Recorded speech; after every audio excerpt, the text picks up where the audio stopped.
Mateus 23, vamos fazer a leitura do verso 1.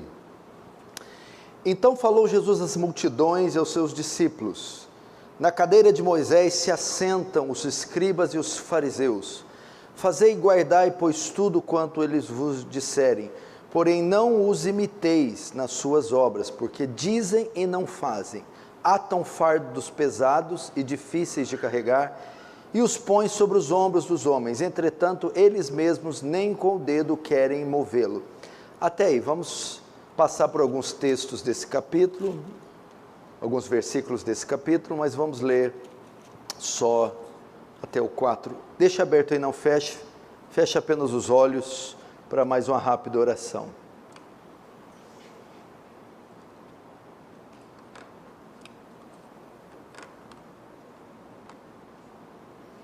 Senhor Jesus, queremos te louvar e te agradecer pelo privilégio de termos mais uma oportunidade de ouvir a tua palavra, de ir até a tua casa, de celebrar o Senhor livremente.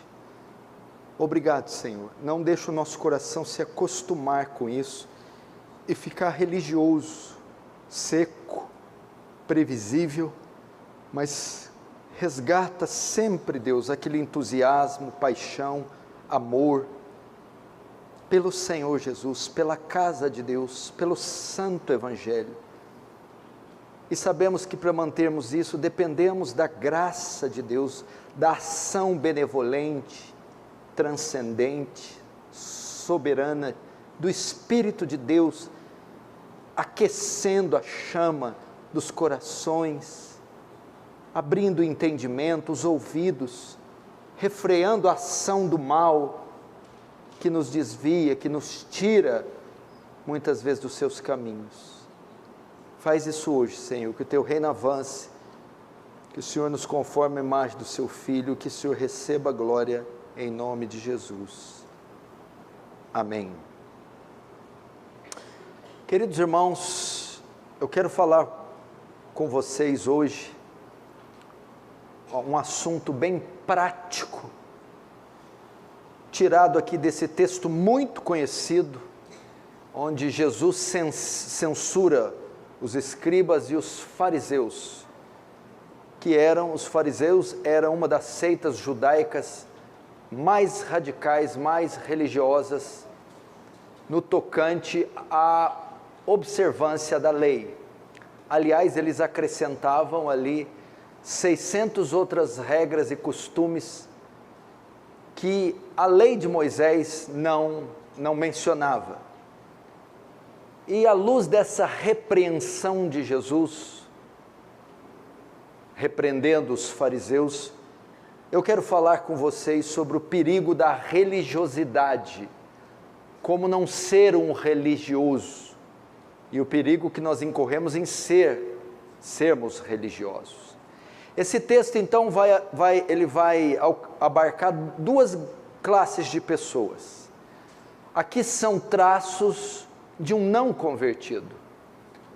Geralmente o não convertido, não regenerado, ele se esconde debaixo da religião, dos seus usos, dos seus costumes, da sua liturgia, e ele professa uma fé não legítima, não verdadeira, e ele é mais fiel à liturgia, aos ritos da sua religião, do que propriamente o Senhor Jesus.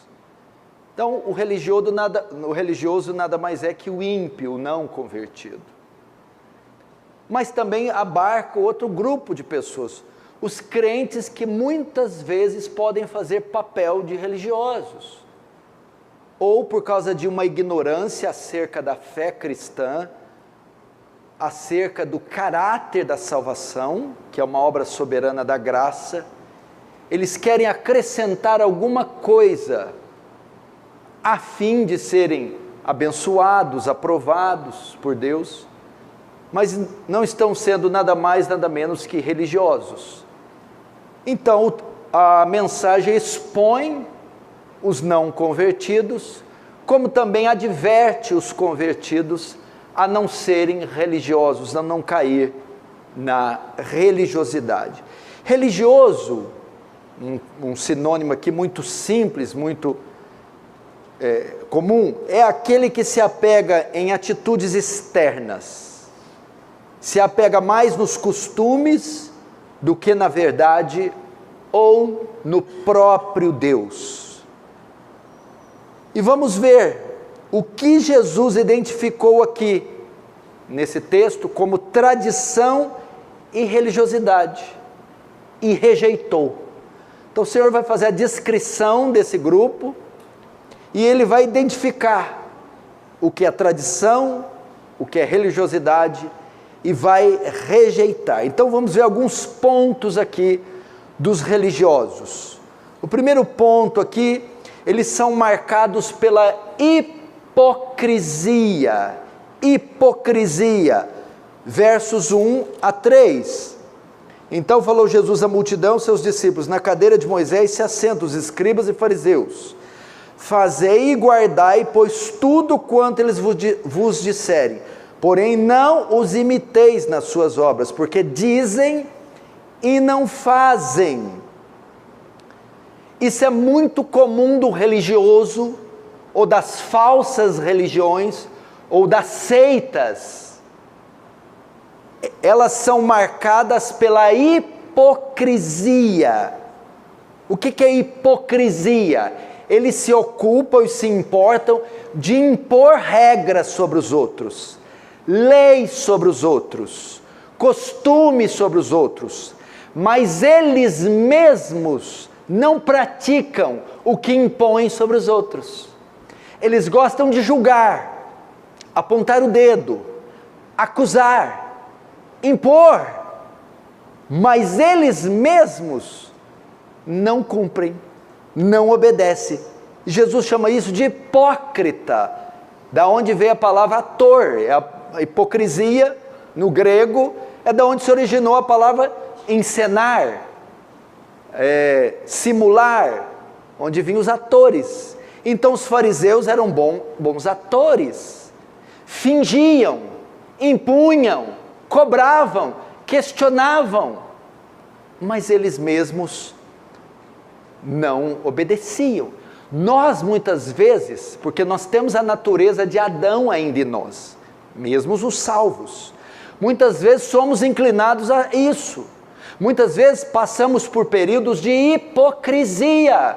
Você já viu o marido que manda a mulher orar, e ele não ora, fica o dia inteiro em casa esparramado, vendo televisão. Quando ela abre a porta, ela sai. Quando ela abre a porta e ele vê que ela está chegando, ele se ajoelha. Hipócrita. Cobra dela, mas ele mesmo não faz. Cobra dos filhos, mas ele mesmo não faz. Ou entre irmãos, isso é muito comum. Não veio na oração, não fez isso, não orou, não jejuou, e isso e aquilo, e ele mesmo não pratica. Cuidado com a hipocrisia. Cuidado para não reparar o cisco no olho do seu irmão e não ver a trave que está no seu. Cuidado para não exigir daquele aquilo que você mesmo não faz. Cuidado para não ser um fariseu. Segundo ponto, a criação de regras que Deus não mandou. Verso 4: atam fardos pesados e difíceis de carregar, e põem sobre os ombros dos homens, entretanto eles mesmos nem com o dedo querem movê-los. Além da palavra de Deus, eles gostam de acrescentar regras e obrigam os outros a carregar. Cuidado com isso. Olha, esse cabelo está 2 dedos menor que o que devia. Nossa, irmão, você tem televisão em casa? Nossa, mas você Nossa, mas você faz academia? Eles acrescentam isso, aquilo que Deus não acrescentou. É comum da seita, é comum da religião, e é comum do religioso.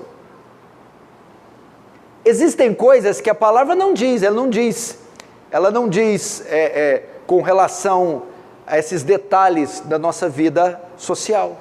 O que nós usamos? O bom senso. Somos regidos pelo bom senso. Por que o culto é domingo às 7? O culto não é quarta, 11 da manhã? Porque quarta, 11 da manhã ninguém vem. Tem gente estudando, tem gente trabalhando. A Bíblia não manda ser domingo ou 11 horas da noite, 11 horas da manhã ou 7 da noite. Ela não tem regras. A Bíblia não fala se tem que ter luz aqui ou do lado. A Bíblia não fala isso. Se tem que ficar sentado ou de pé no culto. Não fala a duração do culto. Por que dura 1h30? Por que não pode durar 20 minutos? Ou 3 horas? Nós usamos o bom senso. Não é isso? Se fizer 3 horas, ninguém aguenta. Se fizer 20 minutos, não é suficiente. Se fizer no meio da semana, ninguém vem. Por que usa microfone? A Bíblia não manda pôr caixa de som microfone. Porque se não colocar, ninguém escuta. Nós usamos o bom senso. O fariseu não. O religioso não. Ele quer colocar como lei aquilo que Deus não colocou. Quer colocar como regra aquilo que Deus não colocou. Quer cobrar do irmão aquilo que Deus não cobra do irmão. Isso no individual, mas no coletivo é comum das seitas. Roupa tal, roupa A pode, roupa B não pode. Cabelo A pode, cabelo B não pode. Comum das seitas. Perna lisa vai para o inferno, perna peluda vai para o céu. E eles fazem isso. A criação de regras que Deus não mandou. Isso é comum das seitas, mas cuidado para você também não apontar o dedo no seu irmão e cobrar ele e oprimir ele de algo que a Bíblia não prescreve, ou de uma interpretação sua equivocada. Olha lá o que a carta de Pedro falou, que o enfeite da mulher não esteja no frisar dos cabelos, no uso de joias e nos vestidos, mas na beleza interior. Ai, coitados, não sabe nem fazer exegese. Pedro não está falando nada contra a beleza. Então, vocês podem ser bonito, elegante, mas que a beleza exterior não seja maior que a beleza interior. É isso, é simples assim. Pedro está dizendo, preocupe-se em vestir primeiro o coração, depois vista o exterior. Essa é a ideia. Terceiro, essa aqui também. Terceiro ponto, eles gostam de impressionar os homens. Verso 5. Praticam, porém, todas as suas obras com o fim de serem vistos dos homens, pois alargam seus filactérios e alongam as suas franjas. Filactérias eram caixinhas de couro que tinham versículos da Torá que eles gostavam de amarrar na testa e alargar as franjas, né, o véu. Gostava de os ternões, os véuzões, quanto mais pompa. Mas isso não tinha nada a ver com Deus. É para impressionar os anciãos, os apóstolos, os homens, os líderes de mocidade, os cooperadores. Eles se preocupam em serem aprovados pelos homens e não por Deus. O religioso vive de aparência. Ele está preocupado com a opinião da liderança, com o que os homens vão dizer. Ele fica satisfeito tendo a aprovação dos homens, mas ele não se importa com a aprovação de Deus. Por isso, quando ele se veste, lê a Bíblia, ora, prega o Evangelho, pratica qualquer coisa religiosa, a finalidade dele é sempre ser visto pelos homens, agradar os homens e aprovar os homens. Feito isso, ele fica satisfeito.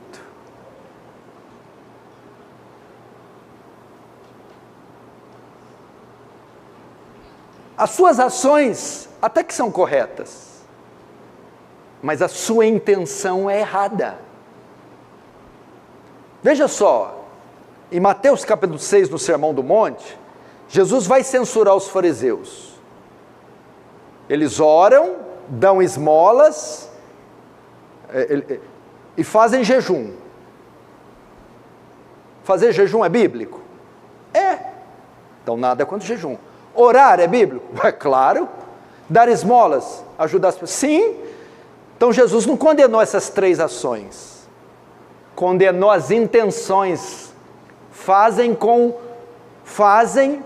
o objetivo de serem notados e vistos. Então Jesus ali julgou foro íntimo. Eu estou vindo aqui, você também está. Eu estou orando, você também está orando. Eu me vesti para vir, você também. Qual a diferença? A diferença é que Deus julga foro íntimo. O que é isso?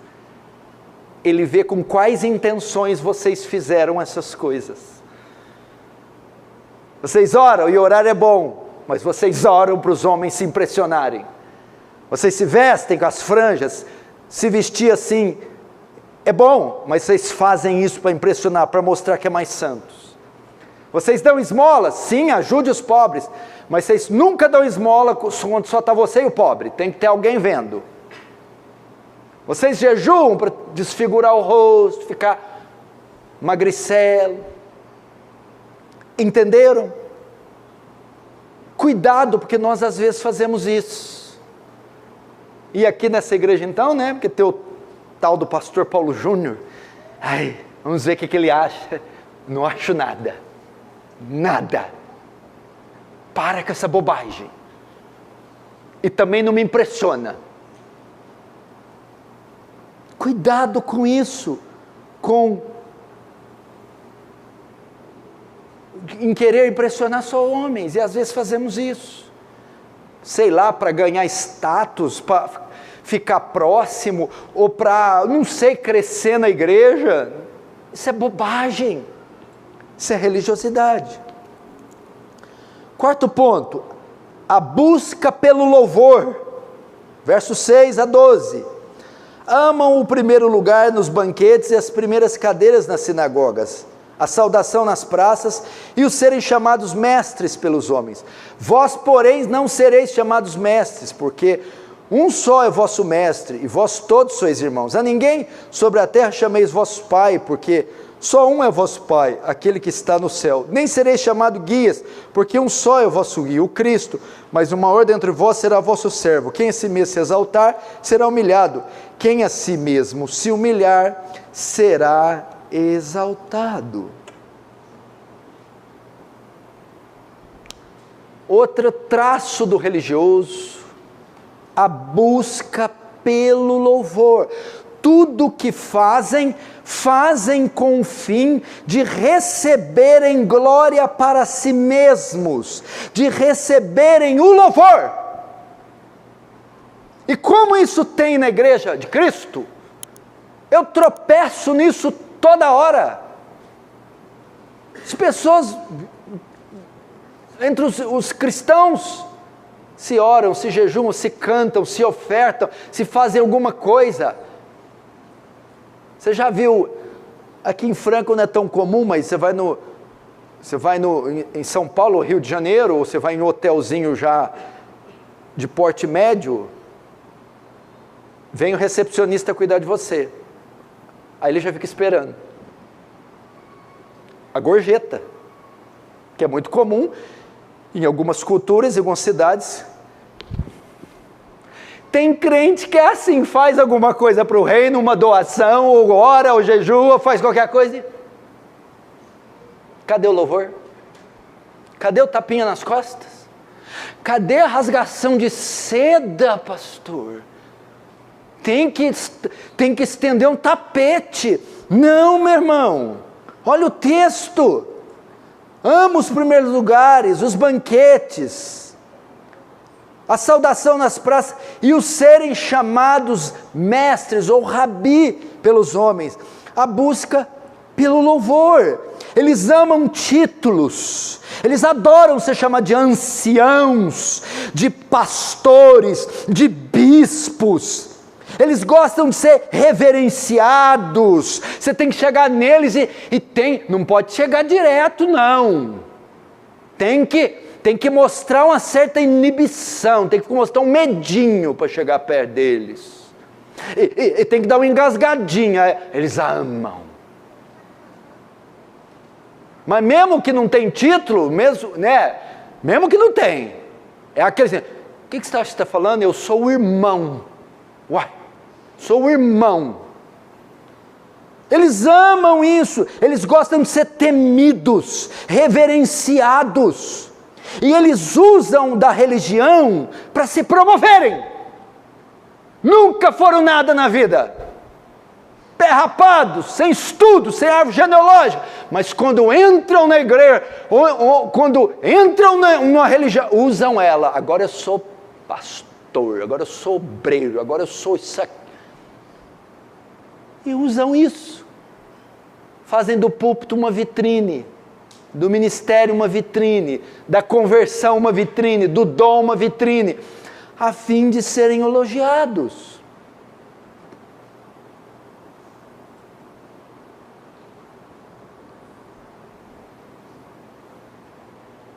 O religioso faz isso, as seitas promovem isso, eles gostam disso.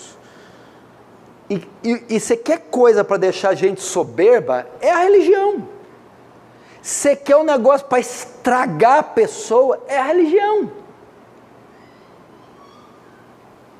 Principalmente no meio que distribui dons. Pai do céu. Isso é muito perigoso. Jesus está dizendo para tomar cuidado. Agora o que Jesus... Veja só que interessante, Jesus está falando com a multidão agora, até agora. Agora do verso 7 em diante, ele vai se dirigir diretamente aos fariseus, na forma de 8 ais. São 8 reprovações, e 8 condenações. Veja só, ele está falando, na cadeira de Moisés, está sentado, está falando de forma geral. Agora ele vai dirigir só para eles. Ele vai dizer, ai de vós escribas e fariseus, ok? Ele vai se dirigir a eles, na forma de 7 ais, são 7 reprovações, 7 condenações. Por quê? Qual a razão? Agora nós veremos. E lembre-se, estes 8 ais, estão sendo dirigidos para nós aqui essa noite. Para aqueles que são ímpios e se escondem debaixo da religião, ou para aqueles que são cristãos, mas não entenderam o caráter da nossa fé e estão vivendo uma religiosidade. Prepara o ai aí. Primeiro ai, por que Jesus pronuncia?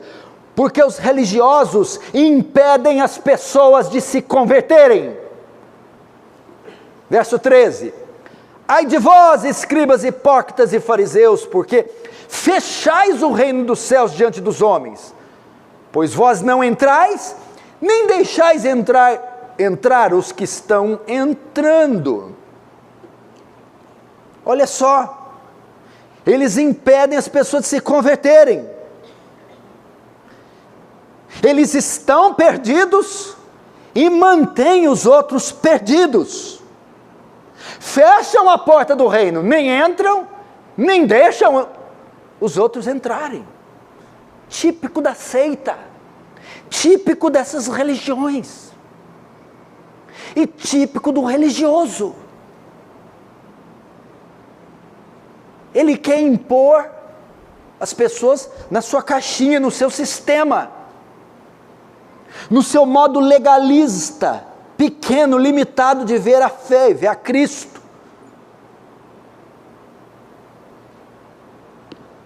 Seu método, sua religião não salva, e alguns deles, na maioria, nem eles mesmos são salvos. Jesus censurou eles.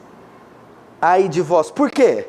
Porque vocês impedem as pessoas de se converterem.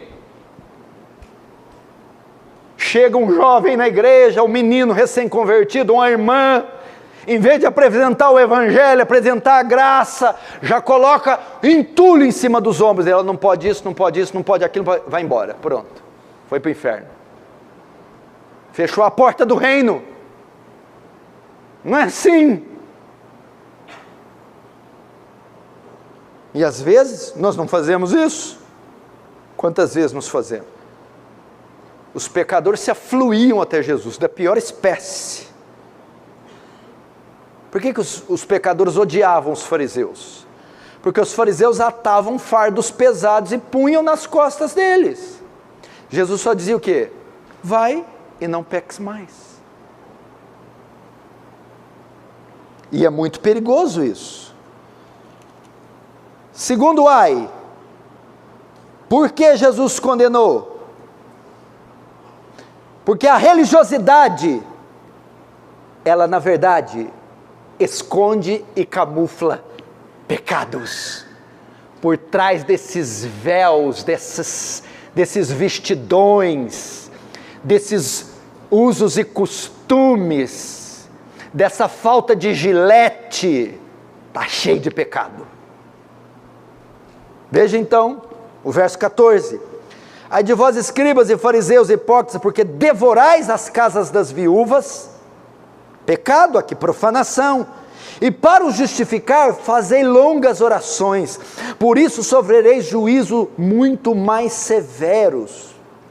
Toda aquela religiosidade dos fariseus, túnicas, filactérios, orações na praça, jejuns, encobriam seus pecados ocultos.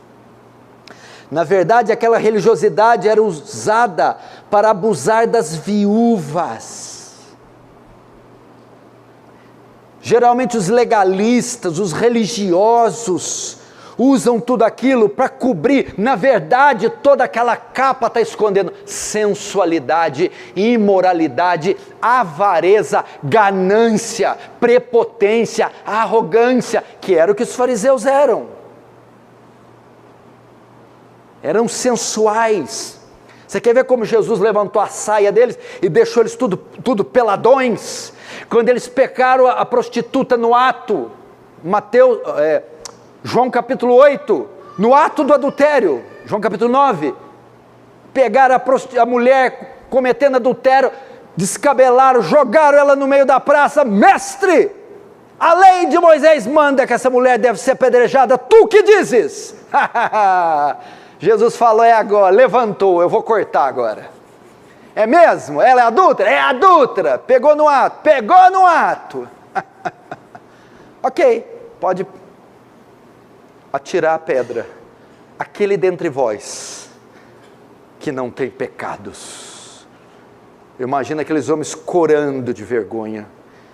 Eu imagino Jesus na sua onisciência entrando na mente de cada um: safado, sem vergonha, eu sei o que você faz, sei como você é, eu sei o que tem debaixo dessa túnica. Começando dos mais velhos, foram jogando as pedras no chão. A religiosidade, cuidado. Se você ler o livro de John MacArthur, Fogo Estranho, ele vai mostrar que a maioria desses grupos, dessas seitas, os seus líderes estavam envolvidos em escândalos de pecados sexuais. Quanto mais religioso, mais legalista, mais impunha regras, mais escândalos tinha.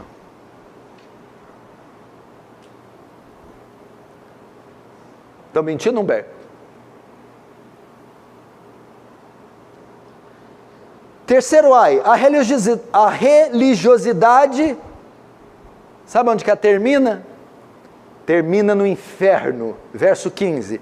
Ai de vós escribas e fariseus hipócritas, porque rodeais o mar e a terra para fazer um prosélito, e uma vez feito, tornais filho do inferno 2 vezes mais que vós.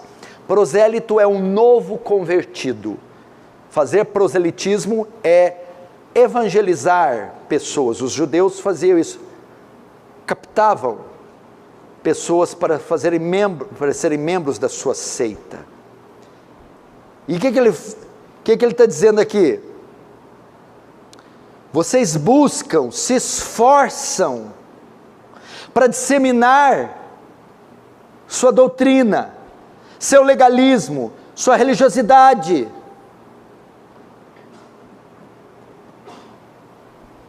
E aquele homem que estava perdido, agora se tornou 2 vezes mais perdido. Porque você pegou um pecador, e em vez de você levá-lo para o caminho da salvação, a graça, o Senhor Jesus Cristo, você impõe sobre ele o fardo da sua religião. E aquele que estava condenado, agora está 2 vezes mais condenado. Agora ele é 2 vezes mais filho do inferno. A religiosidade termina no inferno. Porque você apresenta um programa de salvação para ele. Um programa de normas e regras, um programa de votos para ele, e ele tinha mais chance se ele estivesse lá na maconha, se ele estivesse lá no boteco. Agora você fez o quê? Deu uma falsa segurança de salvação. Você diz, faça isso, aquilo, não faça isso, aquilo, e ele se fiou naquilo. Salvação por obras. Agora ele está mais condenado, porque ele podia ter chance no juízo. Cuidado, quando você vai até alguém, a primeira coisa que se apresenta para ele é Cristo.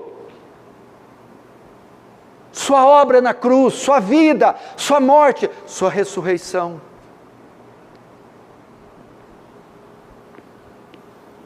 Quarto ai. A religiosidade dá ênfase no secundário e esquece o essencial. Verso 16. Ai de vós, guias cegos, que dizei, quem jurar pelo santuário, isso é nada, mas se alguém jurar pelo ouro do santuário, fica obrigado pelo que jurou, insensatos e cegos, pois qual é maior, o ouro ou o santuário que santifica o ouro? Dizeis, quem jurar pelo altar, isso é nada, quem porém jurar pela oferta que está sobre o altar, fica obrigado pelo que jurou, cegos, pois qual é maior, a oferta ou o altar que santifica a oferta? Portanto, quem jurar pelo altar, jura por ele e por tudo que sobre ele está. Quem jurar pelo santuário, jura por ele e por aquele que nele habita. E quem jurar pelo céu, jura pelo trono de Deus e por aquele que no trono está. A religiosidade dá ênfase no secundário e esquece do essencial. Na lei era exigido que trouxesse ofertas, e essas ofertas eram colocadas no altar de ouro. O que os fariseus faziam? Eles diziam que a oferta era mais importante que o altar. E assim obrigavam aqueles homens a trazerem mais ofertas. Incutindo na mente deles, o mais importante não é o templo, não é o altar, não são os objetos, mas é a quantidade do que você deposita. E ainda tem o 23, ai de vós escribas, fariseus hipócritas, porque dais o dízimo da hortelã, do endro, do cominho, e tendes negligenciado os preceitos mais importantes da lei, a justiça, a misericórdia e a fé. Deveis, porém, fazer essas coisas sem omitir aquelas. Até aí. O 23, por exemplo, eles davam dízimo do coentro, e eles eram rígidos em exigir o dízimo das suas plantações e do seu gado. Mas as coisas mais importantes, por exemplo, a justiça, a retidão, a misericórdia, o cuidado com o próximo, e a fé, a devoção, eles negligenciavam. O religioso faz isso. Dá ênfase no secundário e deixa o essencial de lado. Se preocupavam com as regras, mas com a hipocrisia, ganância, imoralidade não tinha problema. É isso que eles faziam. Temos que tomar cuidado também. ênfase no secundário, no externo, e no essencial, negligência, amor, misericórdia, fé. Ou seja, Maior cuidado com o interior, gente. Gente, a minha luta a semana inteira é travada aqui dentro. No exterior já estou aprovado faz tempo. Olha no exterior o pastor que eu me tornei, o homem que eu me tornei. Se eu fosse me fiar nisso, mas e o meu interior? Quantas vezes eu me pego sendo hipócrita, julgando? Quantas vezes eu pego meu coração, parecendo o coração de um demônio? Falo, meu Deus, o que é isso? É aqui que a luta é travada. Eu não estou sendo misericordioso. Cadê o meu amor? A minha fidelidade? Minhas intenções? Que é isso? Elas estão degladiando dentro de mim. O religioso não. Já fui, já votei, já fiz, já ofertei. Uai, o que você quer mais? E aí o 24, olha lá. Fecha com o 24. Guia cegos. Coais o mosquito e engolis o camelo. O que é coar o mosquito e engolir o camelo? Coa o mosquito, fica olhando para o cabelo dos outros. Mosquito, mas engole o camelo, é adúltero. Fica preocupado com coisinha. Mosquito. Mas o coração está podre. Camelo. Isso às vezes passa com a gente. Abra um parênteses agora. Será que você não tem sido um mero religioso? Será que você não está sendo como os fariseus? ênfase no secundário, esquecendo do essencial. Sétimo, estamos acabando. E agora ele vai mostrar, é a extensão do argumento anterior, ele vai dar continuidade. A religiosidade se preocupa mais com o exterior, verso 25 a 28. Ai de vós, escribas e fariseus hipócritas, porque limpais o exterior do copo e do prato, mas estes por dentro estão cheios de rapina e intemperança. Fariseu cego, limpa primeiro o interior do copo, para que também o seu exterior fique limpo.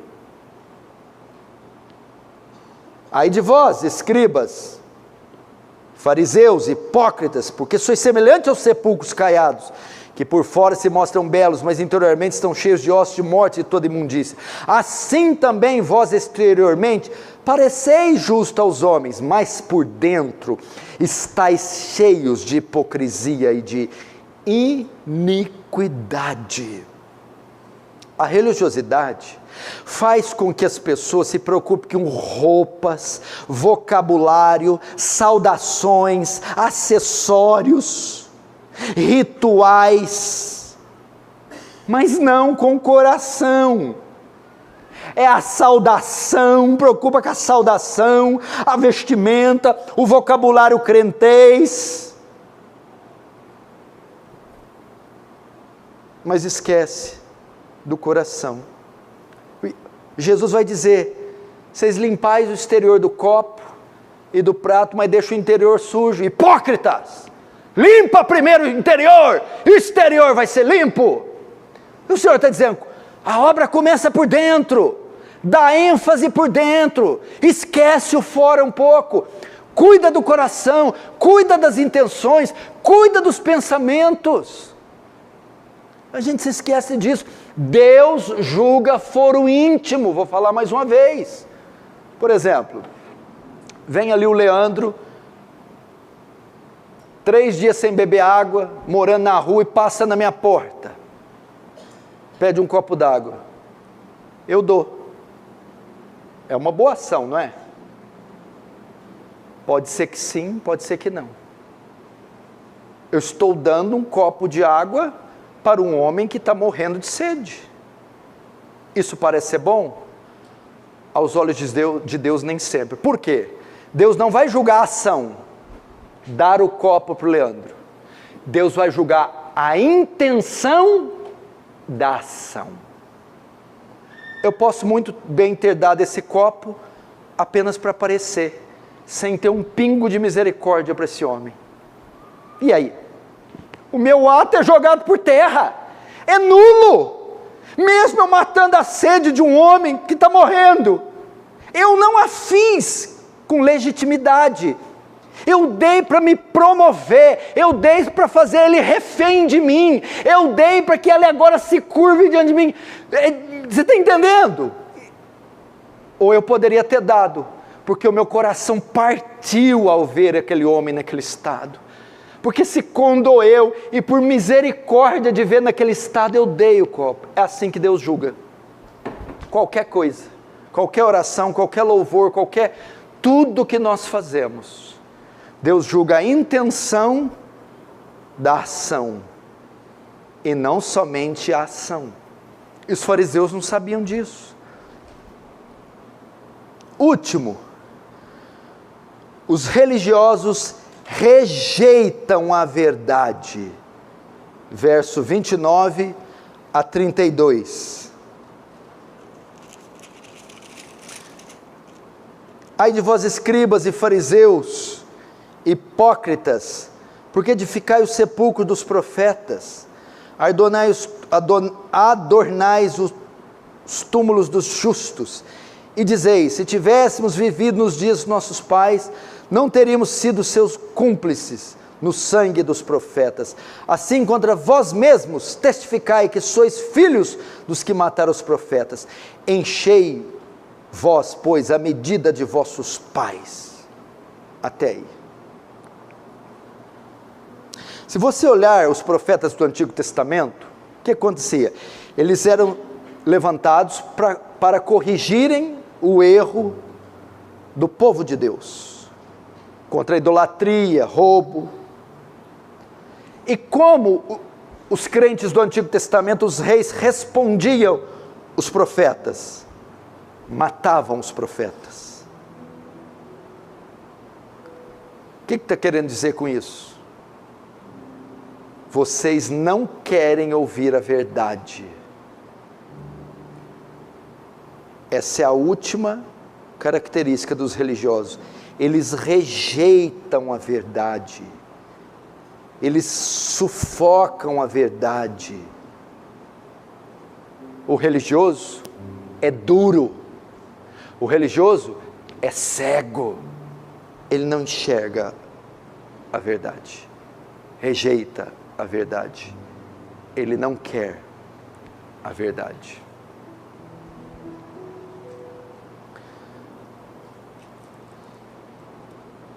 Verso 33. Serpentes, raça de víboras, como escapareis da condenação do inferno?